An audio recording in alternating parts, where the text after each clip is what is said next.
Tense. Tense 3 types के होते हैं, present tense, past tense, future tense. Present means जो अभी प्रेजेंट में हो रहा है अभी, ठीक है, या कोई भी काम मैं प्रेजेंट में करता हूँ। पास्ट जो काम हो चुका है या मैं पास्ट में कोई काम किया करता था। फ्यूचर टेंस जो काम फ्यूचर में होने वाला है।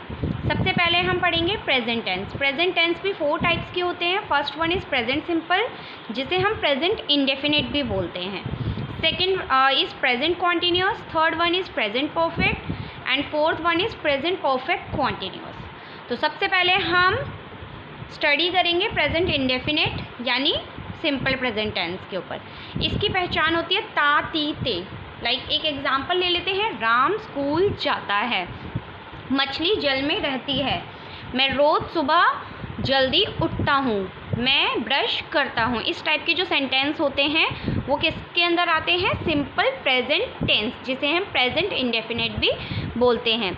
इसका रूल होता है सब्जेक्ट। सब्जेक्ट क्या होता है? काम को करने वाला, फिर प्लस वर्ब की फर्स्ट फॉर्म प्लस एस और ई एस। एस और ई एस हमें किस में ऐड करना है? वर्ब के साथ एस और ई एस ऐड करना है, प्लस ऑब्जेक्ट। देखिए लाइक वर्ब है गो, तो ये आपकी प्लूरल वर्ब होगी, ठीक है। और अगर गो के साथ मैंने ई एस ऐड कर दिया तो ये हो जाएगा गोज, तो ये हमारी सिंगुलर वर्ब है, ठीक है। ये सिंगुलर वर्ब हो जाएगी और ये प्लूरल वर्ब हो जाएगी। एक एग्जांपल और ले लेते हैं, like play. Play is plural verb, अगर मैंने इसमें एस लगा दिया तो ये हो जाएगी सिंगुलर वर्ब, ठीक है। ये वर्ब है, वर्ब में जब एस लग जाता है तो वो सिंगुलर वर्ब बन जाती है। लेकिन अगर हम नाउन की बात करें, जो हमने बचपन में फर्स्ट क्लास में सीखा है, लाइक कैट। कैट मतलब एक बिल्ली, लेकिन एस लग गया, कैट्स हो गया तो बहुत सारी बिल्ली।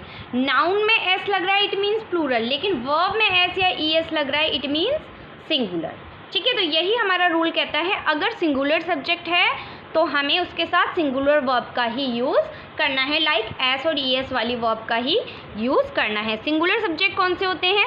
ही, शी, इट या फिर किसी का नाम, ये हमारे सिंगुलर सब्जेक्ट है। अगर सब्जेक्ट इनमें से कोई होगा तो सिंगुलर वर्ब का ही यूज़ करना है। अगर प्लूरल सब्जेक्ट होंगे तो आई, वी, यू, दे या फिर कोई भी plural noun, like cats. Cats हमारा प्लूरल नाउन है। डॉग्स, रैट्स, इसमें एस लग रहा है तो जब भी प्लूरल नाउन होगा तो वो प्लूरल सब्जेक्ट होता है, और प्लूरल वर्ब प्लूरल सब्जेक्ट के साथ प्लूरल वर्ब ही आएगी। अंडरस्टूड? चलिए एक एग्जांपल ले लेते हैं। लाइक एग्जांपल है, राम स्कूल जाता है। रूल क्या कहता है? हमारा सब्जेक्ट, इसी से हमने पहचान लिया, इसमें ता आ गया और है आ गया। है से पता चल रहा है प्रेजेंट है, कोई काम अभी के बारे में बात हो रही है, और ता से पता चल गया कि वो सिंपल प्रेजेंट टेंस है। समझ आया? ठीक है, सिंपल प्रेजेंट टेंस, प्रेजेंट से पता चला है इसलिए ये प्रेजेंट है, और द इट मीन्स इंडेफिनिट या फिर सिंपल है, ठीक है। सब्जेक्ट, तो इसमें सब्जेक्ट क्या है? काम को करने वाला कौन है? राम, तो ये हमारा सब्जेक्ट हो जाएगा, ठीक है। वर्ब, वर्ब जिसमें भी ता आपको दिखाई दे इट मीन्स वो आपकी वर्ब है। तो त इसमें आ रहा है जाता, जाने को क्या बोलते हैं? गो। अब यहाँ देखो मैंने रूल में क्या कहा, एस और ई एस हमें वर्ब में ऐड करना है। कब?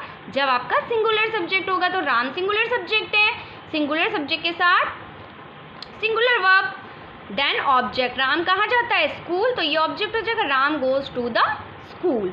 अभी इसका नेगेटिव बनाना, ये अफर्मेटिव सेंटेंस हो गया, इसका नेगेटिव बनाना हो तो हमें इसका छोटा सा चेंज होता है, सब्जेक्ट प्लस डू या फिर डज। डू या फिर डज, डू आएगा प्लूरल सब्जेक्ट के साथ, डज आएगा सिंगुलर सब्जेक्ट के साथ, प्लस नॉट, प्लस वर्ब की फर्स्ट फॉर्म ही आएगी, इसमें एस और ई एस वर्ब के साथ ऐड नहीं होगा। क्यों? क्योंकि हमने इसकी जगह पर डू या डज का यूज़ कर लिया है, प्लस ऑब्जेक्ट। इसी का चेंज कर लेते हैं, Ram, Ram is singular, then we will use does. If the subject will be plural then we use do, okay.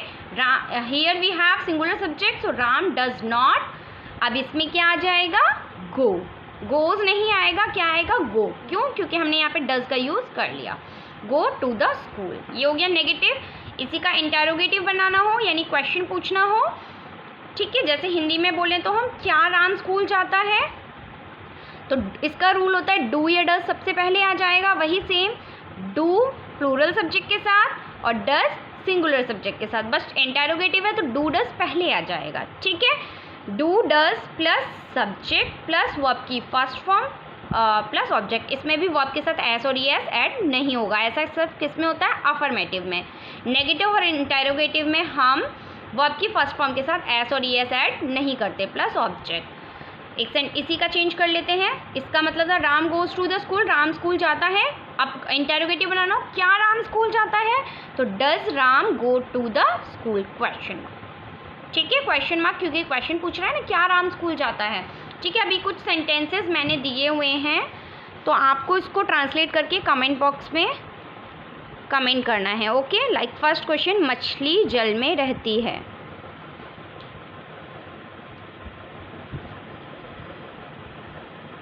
इसका नेगेटिव और इंटेरोगेटिव दोनों भी बनाना है आपको। ठीक है, सेकेंड वन इज राम खाना पकाता है। माली फूलों को पानी देता है। मैं रोज़ सुबह जल्दी उठता हूँ। Okay, thanks for watching.